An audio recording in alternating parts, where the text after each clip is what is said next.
been a plea deal in the fatal shooting of a Williamsport teenager. Today is Tuesday, July 14th, and this is 570 News on the Go, brought to you in part by NorthCentralPA.com. Sunny and hot today, a high in the upper 90s. The city of Sunbury has approved a partnership with ICE. The council voted unanimously to participate in the 287 federal initiative. That program allows ICE to delegate local officers the authority to perform specified immigration officer functions. Police departments that participate may receive up to $100,000 for new vehicles and other benefits. The borough of Milton also signed on to the federal program, while Selinsgrove Council voted down the offer. The teenager who shot and killed 15-year-old Amin Palmer of Williamsport in March of 2024 enters into a plea deal. Jashir Laguerre pleaded guilty on Monday in Lycoming County Court to voluntary manslaughter and illegally carrying a firearm. According to the Sun-Gazette, the sentence imposed could be no less than 7.5 years and no more than 15 years. Laguerre, who was 18 at the time, had confronted Palmer outside TGI Fridays regarding an incident 2 weeks prior in which Palmer had slapped Laguerre's brother across the face. Laguerre's attorney said had the case gone to trial, he would have argued self-defense, as Palmer reportedly reached for the waistband of his pants, which prompted Laguerre to open fire.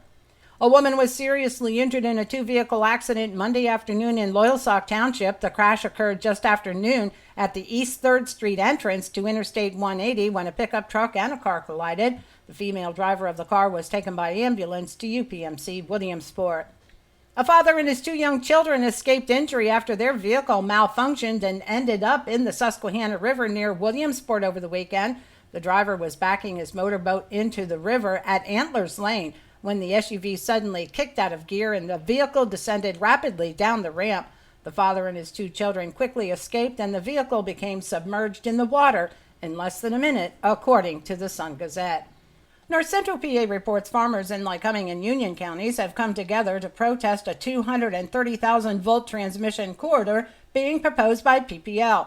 The line would serve the data center plant at the Great Stream Commons Park on Route 15 in Allenwood. At least 3 farms in the Allenwood area are in the State Farmland Preservation Program, but that program does not have enough bite to prevent PPL from running the power lines across their farms, and the land is not protected from utility transmission line easements. The Pennsylvania Farm Bureau is asking for the passage of an eminent domain reform bill and legislative attention to the farmland loophole for utility easements. Brandon Hernandez of Minnesota is facing charges in Lycoming County for allegedly exchanging lewd photos with a young Penn Township girl. The two met online last year, and the relationship lasted only 2 days until the girl's mother found out and called police. Hernandez told the girl he was 13 when he was actually 30. The girl claimed she was 12 but was much younger. Hernandez was transported to Lycoming County for his arraignment on Sunday, denied bail, and is jailed on charges of unlawful contact with a minor and corrupting the morals of a minor.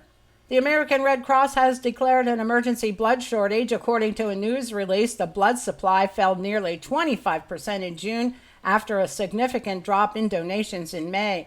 The shortage is especially serious for platelets and types O positive and B negative blood. Potential donors can visit www.redcrossblood.org. And a local firefighter has been honored for his selfless actions during a water rescue near Assateague Island in Maryland. On June 30th, Brock Brungard of Citizens Hose in Lock Haven assisted in the rescue of 4 people, including 2 children, who were caught in a dangerous rip current.